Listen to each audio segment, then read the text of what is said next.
Evening. So I went ahead with the expanded foam. Now, I don't know if you've ever used this before. I haven't. I should have probably practiced. It's that age-old lesson that I never learned from. Um, but in the interest of just cracking on, yeah, it worked. It worked a treat. It's given me a landform. But in doing so, I had forgotten that behind here I actually hadn't put anything to stop the gap underneath. So what had happened is, as I let it go and set, I walked off, only to come back and find that all of the foam had dropped onto my poor plant here. And then yeah, all down here. So it's created a bit of a mess. It's an absolute pig to get off once it starts to set. So yeah, bit frustrating, but hey ho. So yeah, then this has progressed a little bit. So this is the wheels card. Managed to find a relatively good approach to cutting them, and then I used the piece of this top brick that kind of looks like the lip of the platform. And obviously I've used a bit of plaster. This is actually like that fine plaster, whichever you call it. What is it? Lightweight filler. And actually what I did is I mixed some lightweight filler with water to give it kind of a really creamy consistency, and then kind of let it set as I spread it out.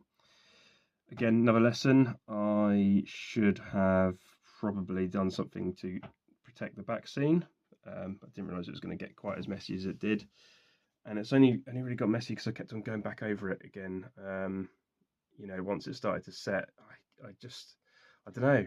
I don't know about you guys. I don't know if anybody else has the same problem, but as soon as you see something that you want to correct, I sort of get in there to correct it, and then find that I always regret it. So yeah, eventually I got back to having a relatively smooth surface. It needs a bit of a sand down and then a paint.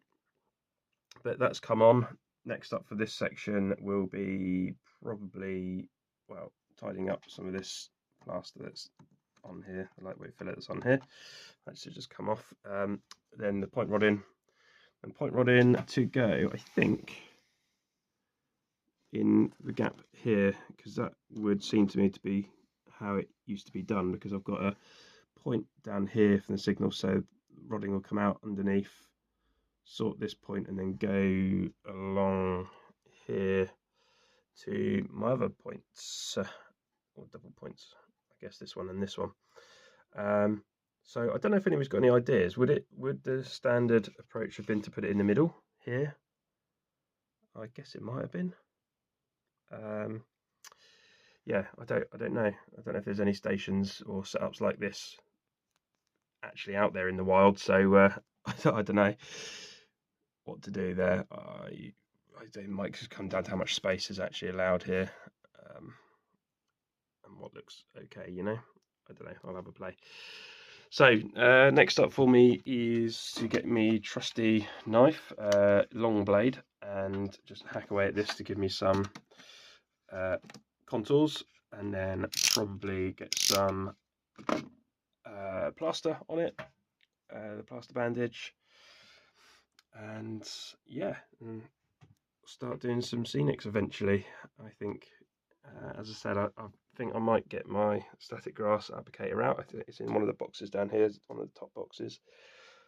And I'll start having a play, I think, with some grass area. So getting there nicely. Anyway, yeah, let me know your thoughts. Catch you later. Bye. So I've cut this back. As you can see, the cutting is looking to take shape a little bit. It's entirely not to do. It's very difficult to do anything with this or get a sight of it because it's at a funny angle and I've got no room. So I just have to make the best of what I can do. Up here, I've laid a bit of card for the building that's going to go up there. It's going to be a little house on at the side of the road here. It's this one actually. So, actually, what I've used just to fill some of these holes, and as you see around the base here, just some of that like paper mache pulp from Amazon, just a cheap bag, and that's going all the way along here actually. You know, kind of a little bit of a raised bit by the side. Actually, the reason I've done that is just in case there's a trainer that decides it wants to take a giant leap off the side, off the shelf. So I'll probably line that with you know, almost like, yeah, like pretend fence. I think, yeah, just a load of sticks basically. And yes, here we have got the base for the building. It's this one here. This was from Fair Price Models. I think I'm going to line it in brick or try to create like a pebble dash stone effect on it with some filler. The road will go past, carrying on through over the bridge and then into the backdrop there, and this would just be, you know, grass, verge, etc. going down to the sidings. Might have like a little footpath or something travelling down. That'd be quite cool, I think. So yeah, obviously this house didn't have much of a garden by the look of it. Perched on the edge there. Yeah, not much I can do about trying to do scenics up here. You know, I'm limited to space, so it doesn't give a general feel of